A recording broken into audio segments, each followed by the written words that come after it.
कैसे रखता है पाप पुण्य का लेखा जोखा। कौन कहाँ कैसे रखता है पाप पुण्य का लेखा जोखा।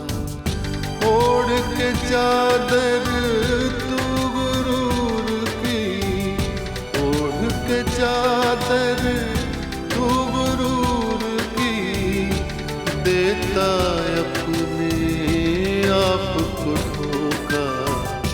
कौन कहाँ कौन कहाँ कौन कहाँ कौन कहाँ।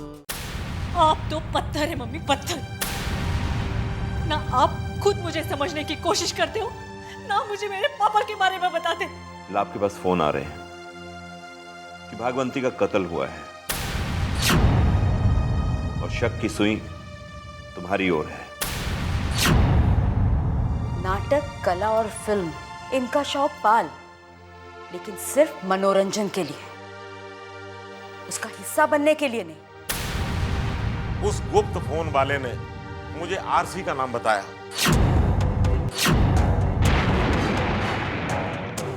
भला बताओ, आरसी क्यों मारेगा भागवंती भाभी को?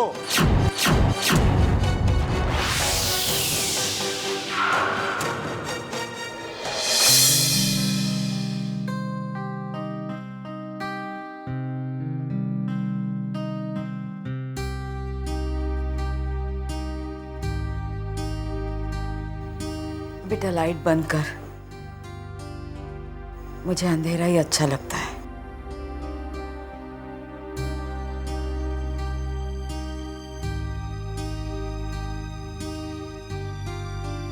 माँ, क्यों आप हर शाम को इतनी उदास रहती है? कहते हैं सांझा सकारे अगर घर में दिया बत्ती ना जले तो अपशकुन होता है। जिसकी जिंदगी ही श्रापित हो, उसे क्या अपशकुन लगेगा?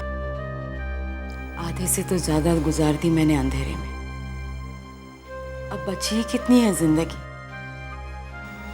जो उजाला समेट कर रखो। कहते हैं इंसान जब बच्चा होता है तो खिलौनों से खेलता है, जब जवान होता है तो सपने पालता है, और जब अधेड़ उम्र का होता है तो या फिर उसका सपना साकार होते हुए देखता है या टूटते हुए। फिर वो उसके सपनों को उसके बच्चों में देखता है। पर माँ, आपकी नजरों में मेरी जिंदगी की कोई कीमत नहीं? क्या तेरी नजरों में मेरी कीमत यही है? अरे रति जिंदा ही कृति के लिए है, वरना इस दुनिया में मेरा है ही कौन? मम्मी पापा छोड़कर चले गए, एक भाई था, उसे भी कैंसर ने निकल लिया। और मेरे पापा कहाँ हैं? क्या करते हैं? क्यों आप मुझे मेरे पापा के बारे में कुछ नहीं बताते? क्यों मेरी मम्मी पापा औरों के मम्मी पापा की तरह एक छत के नीचे नहीं रहते? क्यों मुझे ये सजा दी जा रही है? पर माँ, आपका ये मंगलसूत्र, आपकी ये भरी हुई मांग ये कहती है कि मेरे पापा हैं, पर कहाँ है? ये मुझे कौन बताएगा? वो कौन बताएगा? कौन बताएगा? मैं ही बताऊंगी, पर शायद अभी सही वक्त नहीं है। कहते हैं बेटा, हर इंसान अपनी किस्मत साथ लेकर आता है, जैसे मैं आई थी अंधेरी की किस्मत साथ लेके, ऐसे ही तुम आई हो सिर्फ अपने माँ का प्यार पाने की किस्मत लेके। पर हाँ, बहुत जल्द तुम्हें तुम्हारे पापा का पता चलेगा, पर डरती हूँ डरती हूँ कहीं कहीं शाम होते ही जो ये उजाला मेरे घर में आ जाता है वो बंद ना हो जाए। क्यों छोड़ दूंगी मैं आपको जब आप मुझसे इतना प्यार करती है। आपकी गोद में बचपन बीता है,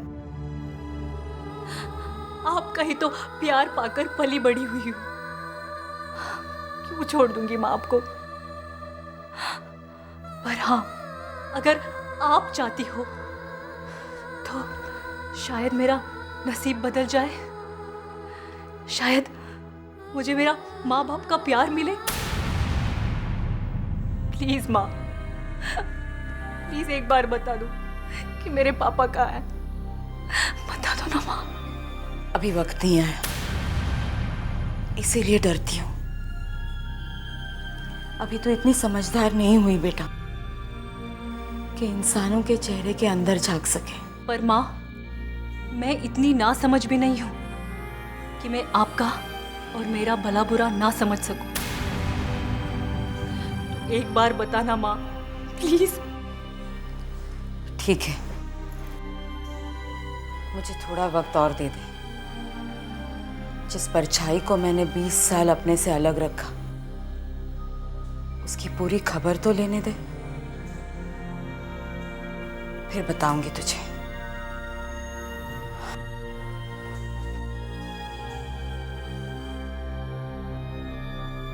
फिर माँ बहाना करके टाल गई। क्यों नहीं बताती माँ मेरे पापा के बारे में? क्यों? पाप पुण्य का लेखा जोखा, पाप पुण्य का लेखा जोखा।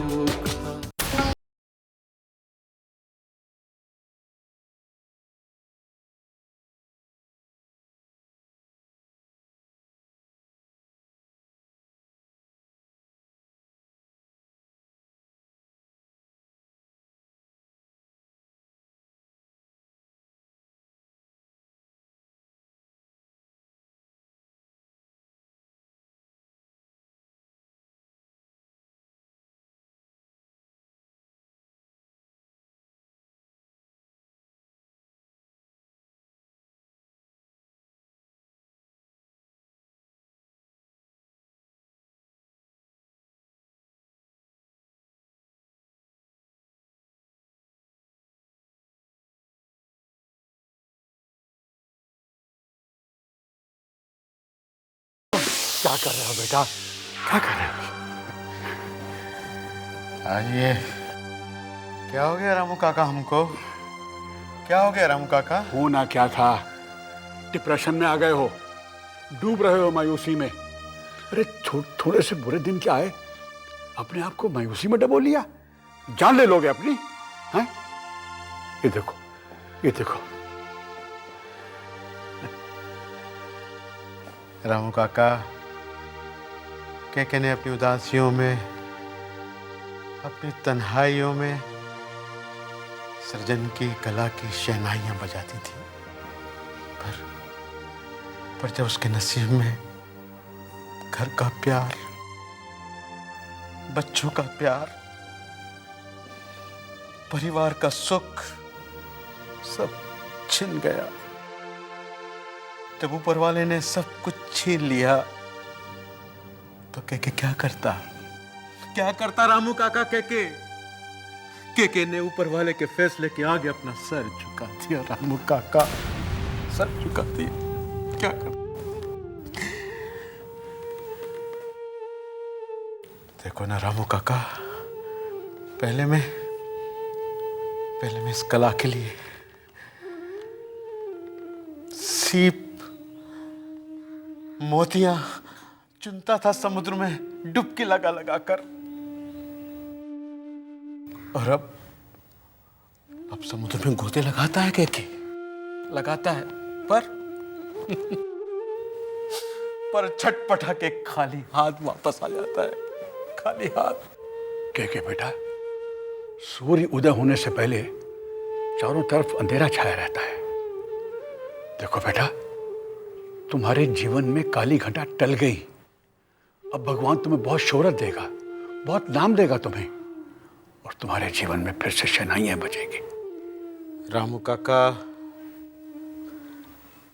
मुझे ये अफसोस नहीं है कि ये सब क्यों हो रहा है।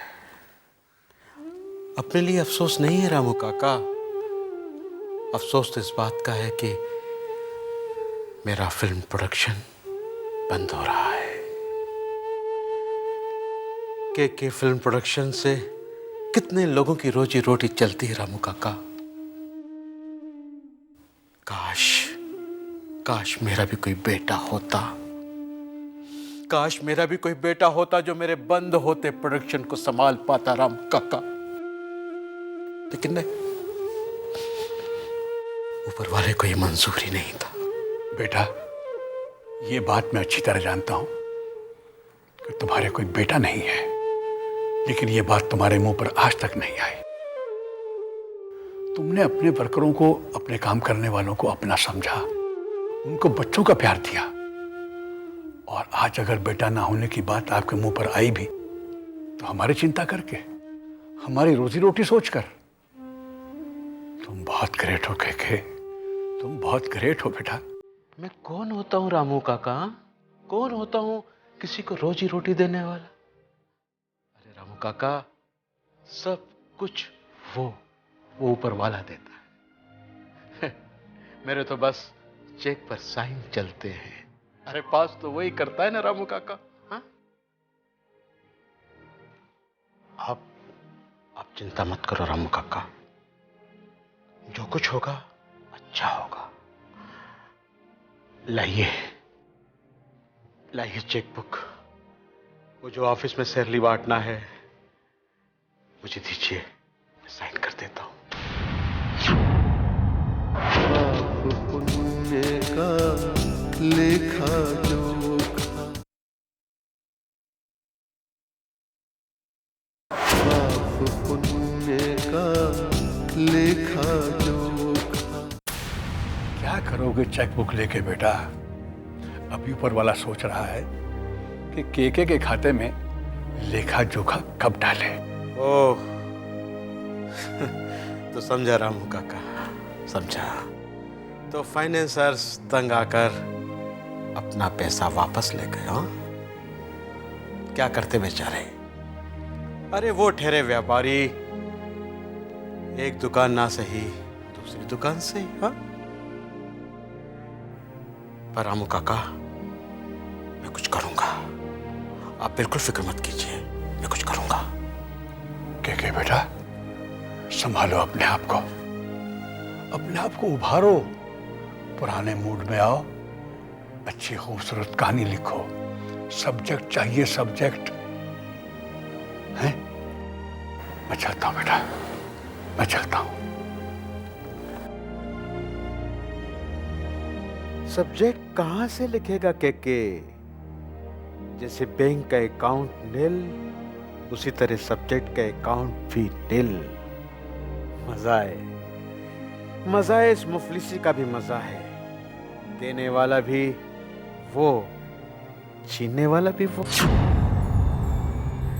चित्रगुप्त, ये प्राणी केके और उसकी पत्नी रति का दृश्यावलोकन में प्रवेश का क्या कारण है?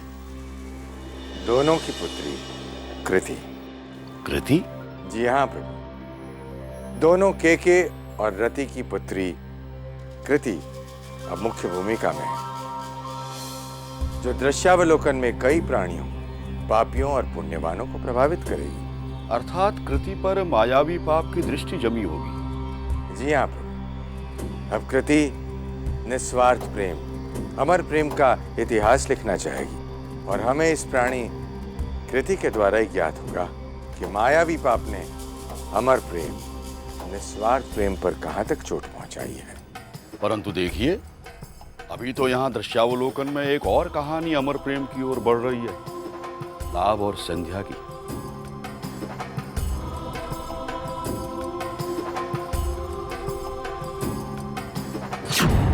नमस्ते लाभ जी। अरे संध्या जी, ओहो, आज इनका लाइव टेलीकास्ट है, लेकिन आप टाइम से काफी पहले आ गई। यस सर, संध्या जी को पहले मैंने ही बुलाया था। दरअसल इनके कई सारे फैन मेल्स हैं जो इन्हें दिखलाने थे, और दूसरी बात यह कि कई लोगों ने इनसे बहुत सारे प्रश्न भी पूछे हैं। मैंने सोचा ये उन्हें देख लेंगी, पढ़ लेंगी तो आसानी और जल्दी जवाब भी दे देंगे। ओके श्वेता जी, इस चैनल में इनका एक बहुत बड़ा फैन है, तो क्या आप उसके लिए थोड़ा सा टाइम अरेंज कर देंगी? आई मीन लाभ श्रीवास्तव के लिए।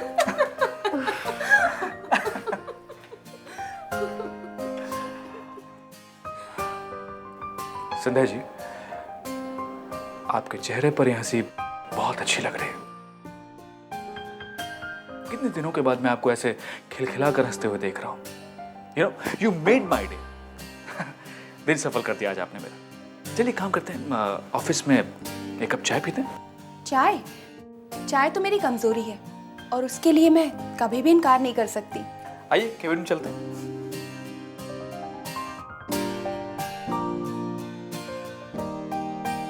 Please have a seat. Thank you. हाँ, तो आपकी चाय। हाँ, ओके। Yes sir. हाँ, 2 चाय केबिन में भेजिएगा। ओके। जल्दी नहीं, देर से। देर से? अच्छे फैन हैं आप हमारे। एक तो हमारी पसंद की चाय पिला रहे हैं, वो भी देर से। दरअसल संध्या जी, आपकी पसंद की चाय जितनी देर से आएगी उतना मुझे आपके साथ टाइम बिताने का मौका मिलेगा। अब मैं थोड़ा स्वार्थी हो रहा हूँ। I am being selfish. पाप पुण्य का लेखा जोखा, पाप पुण्य का लेखा जोखा। लाभ जी, इतनी जल्दी किसी को आसमान की ऊंचाइयों पे नहीं बिठाना चाहिए कि वो जमीन भूल ही जाए। संध्या जी, ये ऊपर वाले ने करोड़ों अरबों की ये दुनिया बनाई है। बहुत सारे लोग रहते हैं इसमें, पर क्यों उनमें से कोई ऐसा होता है जिसे आसमान में बैठाने का मन करता है? आप ही बताइए, इस मन को कैसे समझाएं? लाभ जी, मन पर अंकुश रखना आना चाहिए, वो भी तब जब मन जमीन की धूल को आसमान छूने को कहे। और संध्या के नसीब में तो जमीन भी नहीं रही है, सिर्फ आंधियां ही आंधियां हैं। और उन आंधियों ने मेरे मन की उमंग तरंग को अपनी धूल से ढक लिया है। संध्या जी, आंधियां चलने से चमन हमेशा के लिए नहीं उजड़ जाता है। आंधियां गुजर जाती हैं, चमन में फिर से बहारें लौट आती हैं। देखिए, नजरिया देखने का है। या तो आंधियां देखकर घबरा जाओ, या फिर उनके गुजरने का इंतजार करो। संध्या जी, चलिए, आपके हजारों फैंस आपका इंतजार कर रहे हैं। ठीक है। अरे संध्या जी, आपकी पसंद की चाय आ रही होगी, पी के जाइए। लाभ जी, अपनी पसंद की चाय छोड़कर मैं अपने मन पे अंकुश लगाने की कोशिश कर रही हूँ। चलिए। तुम्हें अपनी भावनाओं पर अंकुश लगाना आता होगा संध्या, पर मुझे नहीं। मैं तो एक दिन तुम्हें अपना दिल खोल कर दिखा दूंगा, जिस पर सिर्फ तुम्हारा नाम लिखा है, संध्या। शायद इसे ही प्यार कहते हैं।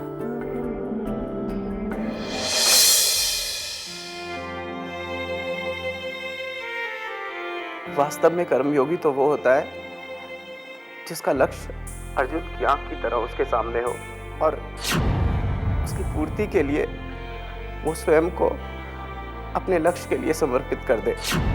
मोम, दुनिया का कोई भी बेटा अपनी माँ के आशीर्वाद के बिना कभी कर्मयोगी नहीं बन सकता, और ना ही अपने लक्ष्य की प्राप्ति कर सकता है। मोम, माँ ही गुरु है, माँ ही है देवी, माँ ही तो है हर कर्म की शक्ति, माँ ही विधाता, माँ ही ममता, माँ ही तो है सबसे बड़ी शक्ति।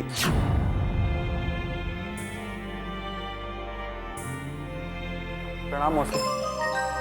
प्रेम बेटा, तुम कब आए? पता ही नहीं लगा। जब आपकी आंखों में कृष्णा भैया की यादें चल रही थी।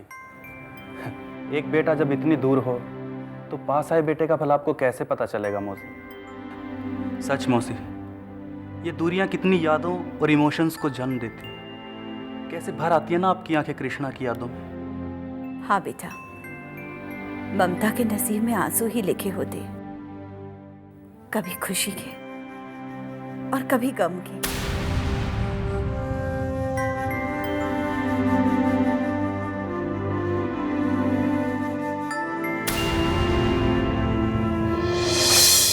हर इंसान का अक्स वहाँ पर, हर इंसान का कच्चा चिट्ठा, हर इंसान का कच्चा चिट्ठा। हाज़िरी सबकी लगती एक दिन, एक पल में ही फैसला होता। कौन कहाँ, कौन कहाँ, कौन कहाँ, कौन